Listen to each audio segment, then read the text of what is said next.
सारी सीटें आपकी झोली में देने का काम करेंगे, एनडीए की झोली में देने का काम करेंगे। इस बातों पर जाना चाहिए।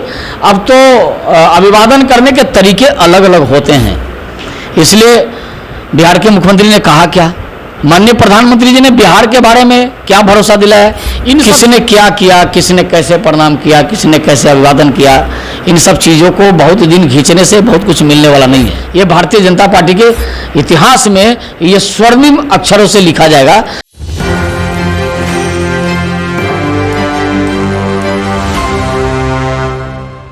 नमस्कार, मैं नंदन, आप देख रहे हैं एक न्यूज 24। देखिए, इस वक्त हमारे साथ जुड़े हुए हैं भाजपा के बिहार प्रदेश के प्रवक्ता राकेश सिंह जी।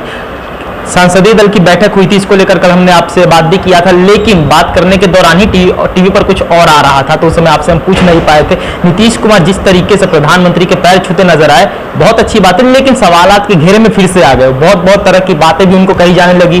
तो क्या समझते हैं इस बात से, अगर वो पैर छूते हैं तो क्या वो मतलब नीचे के हो गए? देखिए, इस बातों का चूंकि कल जो विषय था, कल विषय था एनडीए के नेता का चुनाव का, एनडीए के संसदीय दल के नेता के चुनाव का विषय था, और उस प्रक्रिया में नीतीश कुमार जी, चंद्रबाबू नायडू जी और एनडीए घटक दल के सारे नेता लोग पहुंचे थे। सब लोग अपने अपने हिसाब से अभिवादन किया। स्वाभाविक है, एनडीए के नेता जब चुने जाते हैं तो उनको बधाई, शुभकामनाएं ये लोग देता है। अब इन चीज़ों को बार बार उकेरने से कुछ निकलेगा नहीं। बिहार के मुख्यमंत्री ने कल कहा, पहले उनके बातों पर जाना चाहिए कि बिहार के मुख्यमंत्री ने कहा क्या। बिहार के मुख्यमंत्री जी ने अपने उस प्रस्ताव के समर्थन में बोलते हुए कहा कि बिहार में कुछ लोग हैं जो इधर उधर की बात करते हैं, कुछ लोग हैं जो चुनाव जीत गए हैं लेकिन अगली बार निश्चित हारेंगे। वो प्रधानमंत्री जी को भरोसा दिला रहे थे कि हमने 30 सीट बिहार से जीत के दे रहा हूं, लेकिन अगली बार सारी सीटें आपकी झोली में देने का काम करेंगे, एनडीए की झोली में देने का काम करेंगे। इस बातों पर जाना चाहिए। अब तो अभिवादन करने के तरीके अलग अलग होते हैं, इसलिए बिहार के मुख्यमंत्री ने कहा क्या, माननीय प्रधानमंत्री जी ने बिहार के बारे में क्या भरोसा दिलाया, इन सब चीज़ों का चर्चा होना चाहिए। किसने क्या किया, किसने कैसे प्रणाम किया, किसने कैसे अभिवादन किया, इन सब चीज़ों को बहुत दिन खींचने से बहुत कुछ मिलने वाला नहीं है। अच्छा, बहुत सा इस बार की जो इलेक्शन थी और आप ही के पक्ष में गिरी है सब बात, लेकिन फिर भी आप लोगों को थोड़ा बहुत तो डर हुआ होगा ना कि कुछ विषय पर ध्यान देने की जरूरत है, कि इस बार तो आप बच गए, लेकिन अगर विषय पर ध्यान नहीं दिए तो अगली बार हो सकता है कि थोड़ी दिक्कत आप लोगों को हो जाए। देखिए, भारतीय जनता पार्टी 2 सीट से आगे बढ़ना शुरू किया और लगभग 400 के आसपास तक भी हम गए, पहुंचने का प्रयास भी किया। इस बार हमने अपना लक्ष्य 400 रखा था, लेकिन देश की जनता ने जितने विपक्ष को सीटें नहीं है उससे ज़्यादा सीट अकेले भारतीय जनता पार्टी को देने का काम किया है। तो भारतीय जनता पार्टी पर देश की जनता ने सबसे ज़्यादा भरोसा जताया है, और भारतीय जनता पार्टी के साथ जितने घटक दल हैं, एनडीए के जितने घटक दल हैं, सभी पर भरोसा जताने का काम किया। आपको पता होना चाहिए, मेघालय में, सिक्किम में, उड़ीसा में पहली बार भारतीय जनता पार्टी की सरकार बनने जा रही है। आंध्र प्रदेश में भारतीय जनता पार्टी गठबंधन की सरकार बनने जा रही है। ये तो इसमें कई ऐसी घटनाएं कुछ हुआ है जिस पर लोगों का ध्यान नहीं जा रहा है, लेकिन बड़ी घटनाएं हुई। 4 स्टेट में भारतीय जनता पार्टी और वो भारतीय जनता पार्टी एनडीए गठबंधन सरकार बनाने जा रही है। एक छोटी बात नहीं है, देश में भी सरकार बनाने जा रहे हैं, लेकिन देश के साथ साथ 4 राज्यों में भारतीय जनता पार्टी गठबंधन की सरकार बनाने जा रही है।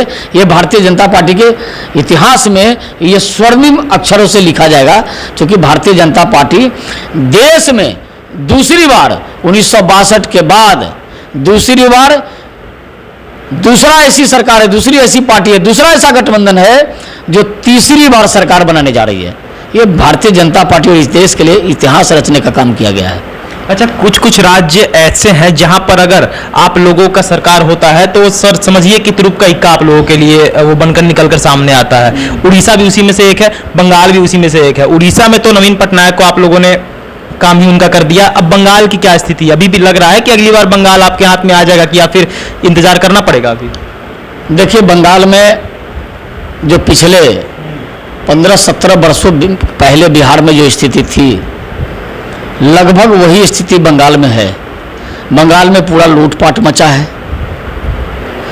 बंगाल में मार्केट वीरान हो गया है। लालू प्रसाद यादव से तुलना कर रहे हैं आप? बिल्कुल, हम बता दें आपको, बिहार में जो स्थिति थी लगभग 15-17 वर्षों पहले, सेम वही स्थिति बंगाल में हो गई है।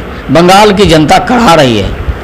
ममता बनर्जी समाजवादी आंदोलन से आई थी, लेकिन ममता बनर्जी जो नक्सलवादी सरकार जो चल रही थी बंगाल में वर्षों से, 30 वर्षों तक बंगाल में नक्सलियों के समर्थन करने वाली सरकार, कम्युनिस्ट की सरकार चल रही थी, और उससे मुक्ति दिलाकर बंगाल की जनता ने ममता जी को लाया। लेकिन ममता बनर्जी ने भी वही हाल किया जो 30 साल तक लगातार कम्युनिस्टों ने बंगाल को लूटने का काम किया था। बंगाल की जनता करा रही है। आज न कल बंगाल की जनता बंगाल को ममता बनर्जी से मुक्त करा के ही दम लेगी। मतलब आप यही कहना चाहते हैं कि बंगाल की जो जनता है वो ममता बनर्जी से मतलब खफा चल रही है ना? बिल्कुल, भी जीत तो ममता बनर्जी रही है ना। देखिए, चुनाव कैसे हुए हैं, क्या क्या हुआ है, इस सब की समीक्षा बाद में होगी। आप लोग को भी पता चला होगा किस प्रकार के चुनाव होते हैं वहाँ लोगों को वोट डालने आज भी नहीं दिया जाता है। बूथ पर लोग होंगे, लेकिन गली में, मोहल्ले में, गांव में कहाँ तक सरकार फोर्स देगी। सरकार की मानसिकता ही खराब हो गई है कि मेरे विपक्ष में अगर कोई है तो उसको वोट डालने नहीं देना है।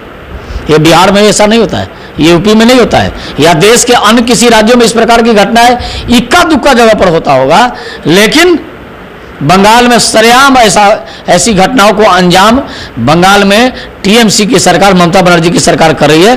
बंगाल की जनता उड़ चुकी है।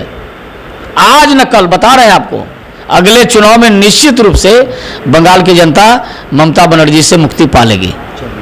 देख सकते हैं राकेश सिंह जी हमारे साथ जुड़े हुए थे, खास हमने इनसे बातचीत की। विषय हमारी ये था कि संसदीय दल की बैठक में जिस तरीके से बिहार के मुख्यमंत्री नीतीश कुमार ने नरेंद्र मोदी का पैर छुआ तो सवाल के घेरे में वो आ गए। बहुत सारे विपक्षी दल के नेताओं ने भी उन पर सवाल उठाने शुरू कर दिए हैं, बहुत सारे नाम भी उन्हें देने शुरू कर दिए हैं, जैसे गिरगिट और पता नहीं क्या क्या। राकेश सिंह जी हमारे साथ जुड़े हुए थे और जो भी कुछ इन्होंने कहा आप विजुअल में देख सकते हैं। तो ये थी आज की रिपोर्ट। बाकी इस और तमाम खबरों के लिए हमारे साथ बने रहो। देखते हैं न्यूज़ 24। धन्यवाद।